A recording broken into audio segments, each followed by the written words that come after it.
Yeah, go ahead. The tariffs. There's been some retaliation, some signals at least in the media that Canada's going to respond. Some of these others are going to respond to the president's tariffs. What's your message for Americans that are going to see costs increase on auto manufacturing, new cars, that kind of thing? Is it Buy America, or what's the message going forward there? Well, let me say a couple of things. First of all, for the Canadians, and we have many dear friends in Canada, and of course we love the Canadian people, but the Canadian leadership threatening retaliatory tariffs against the United States, as President Trump often says, they just don't have the cards. There is no way that Canada can win a trade war with the United States. What President Trump has said is that he wants to level the playing field.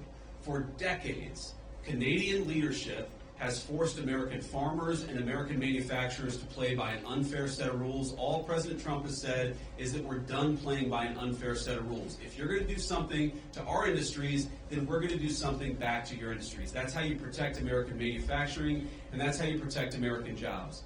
Now, what I'd say to the American people is look, the president ran on this, and he said very clearly that we're done being the piggy bank of the entire world. For 40 years, in the same way that our European friends, I think, have neglected international security, for 40 years, a lot of our friends all over the world have used America as a piggy bank. They have used us to absorb all of their excess economic production. What does that mean for Americans? For Americans, that's meant manufacturing jobs declining. That's meant middle-class wages going down. That's meant whole towns that have been hollowed out by empty factories, and that means an America that is less safe because our manufacturing isn't as powerful now as it was 30 years ago. I've got all these brave Americans in front of me and a few behind me too. We want to send, if God forbid we have to send Americans to war, we want them to have weapons, the best weapons in the world that are manufactured in America and not in China. The way you do that is to rebuild the American manufacturing sector.